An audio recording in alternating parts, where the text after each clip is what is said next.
انا نحن نزلنا الذکر وانا لہ لحافظون۔ رب کائنات نے ارشاد فرمایا کہ بے شک اس قرآن کو ہم نے خود اتارا اور اس کی حفاظت کا ذمہ بھی ہم نے خود لے رکھا ہے۔ لا یأتیہ الباطل من بین یدیہ ومن خلفہ، قرآن میں باطل نہ آگے سے آ سکتا نہ پیچھے سے آ سکتا ہے، کیونکہ قرآن کو رب نے خود محفوظ کر دیا۔ اللہ پاک نے قرآن کے اندر چیلنج کیا کہ اگر قرآن کا مقابلہ کرنا چاہتے ہو تو قرآن جیسی ایک سورت لے آؤ، 3 آیتیں لے آؤ، 1 آیت لے آؤ۔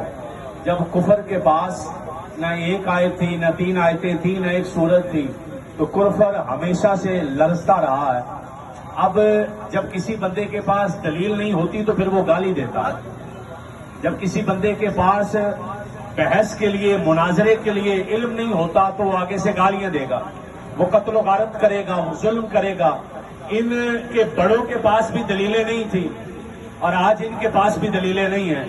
مسلمانوں کے جذبات کو ہمیشہ ٹھیس پہنچانے کے لیے کبھی خاکے بنائے جاتے ہیں، کبھی قرآن کو استغفر اللہ نظر آتش کیا جاتا ہے، گویا کہ یہ اپنی زبان سے زبان حال سے کہہ رہے ہیں کہ ہم شکست کھائے ہوئے لوگ ہیں، ہم سے نہ مقابلہ قرآن کا ہو سکتا ہے نہ محمد مصطفیٰ کا ہو سکتا ہے۔ ہم ہارے ہوئے لوگ ہیں، یہ ہارے ہوئے لوگوں کی نشانیاں، اور یہ بھی جانتے ہیں کہ کوئی نہ کوئی غیرت مند مسلمان ضرور اٹھے گا جو ان کی گردنوں تک جا پہنچے گا۔ اور اللہ کے فضل سے میں پیغام دے کر گفتگو ختم کر رہا ہوں کہ امت مسلمہ کی مائیں بانچ نہیں ہوئی، ان کی مائیں وہ ہیں جنہوں نے غازی علم الدین جیسے بچے بھی سنت کو دیے ہیں، اور انہوں نے ممتاز قادری جیسے بچے بھی دیے ہیں، عامر چیمہ جیسے بچے بھی دیے ہیں۔ اللہ کے فضل سے اگر یہ اپنی کرتوتوں سے باز آ گئے تو فاتحہ، ورنہ روکنے کے لیے مصطفیٰ کے غلام کل بھی تھے، مصطفیٰ کے غلام آج بھی تھے۔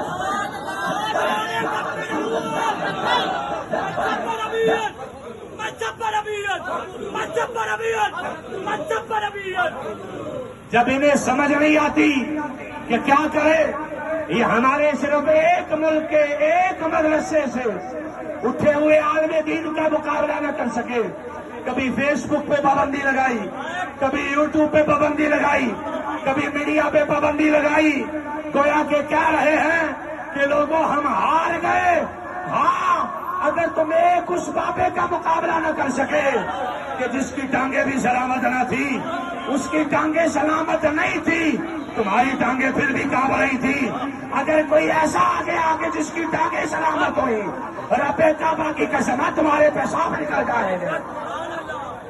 اور میں گفتگو سمیٹ رہا ہوں ایک پیغام دے کر، ہم موتر پینے والی قوم نہیں ہیں، ہم غوث پاک کا لنگر کھانے والے لوگ ہیں، ہم حضور کا میلاد کھانے والے لوگ ہیں، ہمارے خون کے اندر غیرت ایمانی ہے، ہم زندہ اور جاوید قوم ہیں، ہمارا تن من بچے گھر بار، ہمارا ملک، ہماری ایک ایک چیز حضور کی ناموس پر قربان ہے۔